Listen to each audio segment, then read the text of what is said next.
শিলিগুড়ি জেলা হাসপাতালে DNB seminar হলে আয়োজিত হলো রোগী কল্যাণ সমিতির বৈঠক।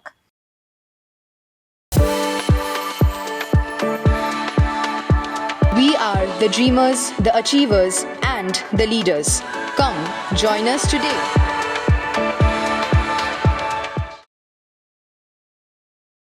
এদিন বৈঠকে উপস্থিত ছিলেন রোগী কল্যাণ সমিতির রাজ্য সরকারি প্রতিনিধি গৌতম দেব, শিলিগুড়ি জেলা হাসপাতালের সুপার, শিলিগুড়ির মহকুমা শাসক, সিএমওএইচ সহ অন্যান্যরা। জানা গিয়েছে, এদিন মূলত শিলিগুড়ি জেলা হাসপাতালে একাধিক নতুন বিভাগ, আধুনিকরণ সহ বিভিন্ন বিষয় আলোচনা করা হয়।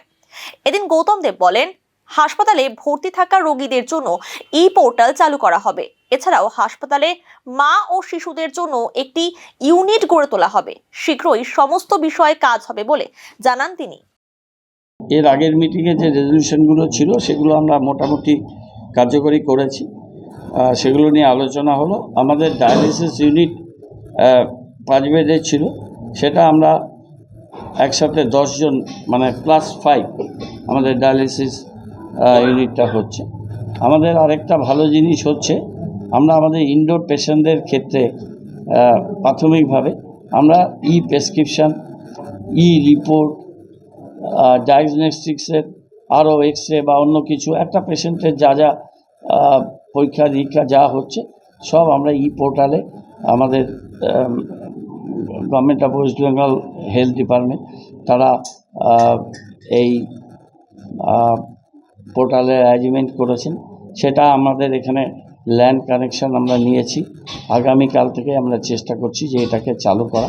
তাহলে ইনডোর একটা পেশেন্ট আসবে, তার প্রেসক্রিপশান আমাদের ওই পোর্টাল থেকে কম্পিউটার প্রেসক্রিপশান তার কাছে যাবে, সেটা ব্লাড লাগলে ব্লাডের ডিপার্টমেন্টে যাবে এবং তার রিপোর্ট রেডি হয়ে গেলে পেশেন্ট পার্টির মোবাইলে মেসেজ চলে যাবে।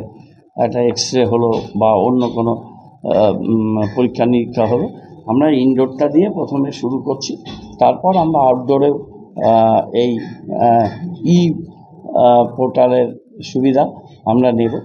এখন পার ডে এটা মেডিকেল কলেজগুলো ছাড়া one of the busiest hospital in Bengal. Per day 2000 থেকে 2200 আমাদের ওপিডিতে পেশেন্টরা আসেন, দীর্ঘ লাইন হয় এবং সেটাকে প্রত্যেক দিন আমাদের ডাক্তারবাবুরা এটা ম্যানেজ করে।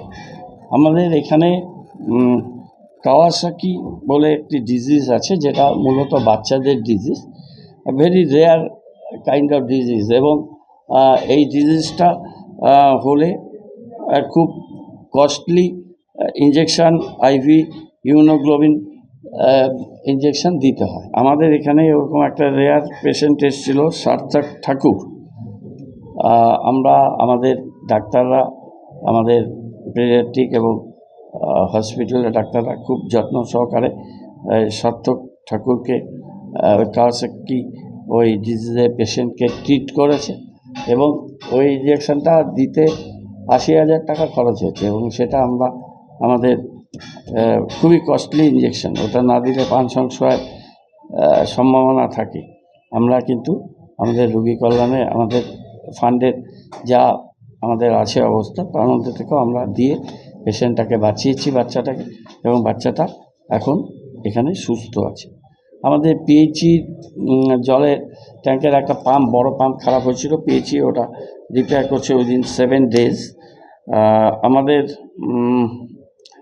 এমসিএইচ যে বিল্ডিং, তার উপরে আমাদের চাইল্ড কেয়ার ইউনিট আছে, সেখানটায় এটা অল ওয়েদার আমরা এয়ার কন্ডিশনিং করতে চাই, কেননা এই ছাদের উপরে যে বাচ্চাদের আছে এই ইউনিটটা গরমকালে খুব গরম, শীতকালে খুব ঠান্ডা, তো সেটা অল ওয়েদার প্রুভ করতে চাই। তার জন্য যা টেকনিক্যালিটিস সেটা নিয়ে পিডব্লিউডি ইলেকট্রিক্যাল এবং পিডব্লিউডি সিভিল তাদের সাথে আমরা কথা বলেছি, সেই কাজটা আমাদের এখানে হবে।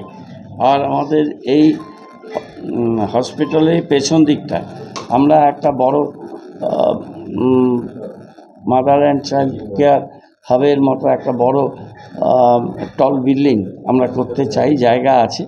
তার জন্য আমাদের চিফ গভর্নমেন্ট আর্কিটেক্টকে আমরা রিকোয়েস্ট করেছিলাম, ওরা এসেছিল পিডব্লিউডি থেকে, ওরা ডিজাইন ড্রয়িং সব কিছু বানাচ্ছে, সেটা রেডি হয়ে গেল, এটা আমরা স্বাস্থ্য ভবনে পাঠাবো, যে স্বাস্থ্য ভবনে প্রপার স্যাংশনিংয়ের জন্য। এবং তাছাড়া আমাদের সিকিউরিটি, প্রপার পুলিশিং, অন্যান্য যে বিষয়গুলো সেগুলো আমাদের কমপ্লিট আমাদের হয়ে গেছে। আরও কিছু বিষয়, যে বিষয়ে আমাদের কাজগুলো চলছে এবং সেগুলো আমরা খুব দ্রুততার সাথে কমপ্লিট